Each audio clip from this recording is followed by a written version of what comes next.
Imagine this. Gunfire erupts outside a Florida golf club. One of the people nearby, Republican presidential candidate Donald Trump. Alarming, right? But here's the twist. Trump is safe, and according to the New York Post, he wasn't directly in danger. So, what actually happened? Let's break this down. It all started with an exchange of gunfire between two individuals outside Trump's Florida golf club. The details are still a bit murky, but what we do know is that Trump's campaign quickly announced he was safe, though they didn't provide many specifics at first. The incident naturally raised concerns about Trump's security, especially after another high-profile event that happened just a few months earlier.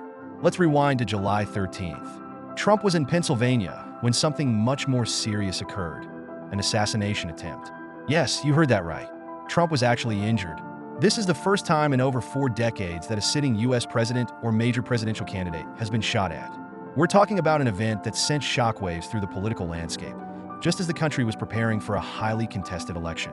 In this case, it's likely Trump will be going up against Democratic Vice President Kamala Harris in the upcoming election on November 5th. But what went wrong? The security breach was so significant that Kimberly Cheadle, the director of the Secret Service, was forced to resign. And this wasn't just about a political rivalry.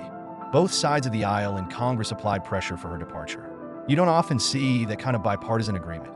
So, why are events like these such a big deal? First off, the security of a presidential candidate isn't just about protecting an individual. It's about protecting the democratic process itself. When someone like Trump is targeted, it's not just an attack on one person, but on the political system. Security lapses like these can shake public confidence in the ability of government institutions to safeguard leaders, and that's a serious problem, regardless of who you support. But let's circle back to the Florida incident. If Trump wasn't in direct danger, why does this matter? Well, incidents like these remind us how fragile security can be, even for someone as high profile as a presidential candidate. Trump has faced criticism, scrutiny, and threats throughout his political career, but the combination of these events, the Florida gunfire and the assassination attempt in Pennsylvania, raises an important question. Are the current security measures for presidential candidates enough?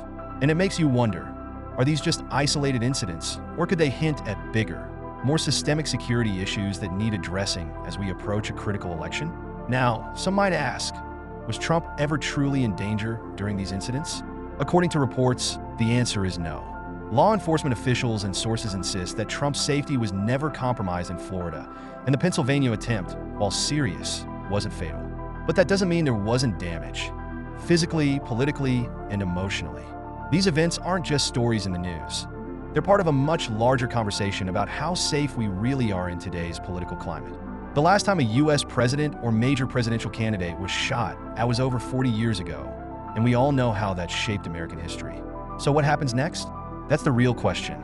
We've got security agencies on high alert, candidates under increasing pressure, and an election that's just around the corner. With so much at stake, it's not just about one man's safety, it's about the safety of an entire nation. Let's hope, in the coming months, security gets the attention it deserves, and these types of incidents remain the exception, not the rule.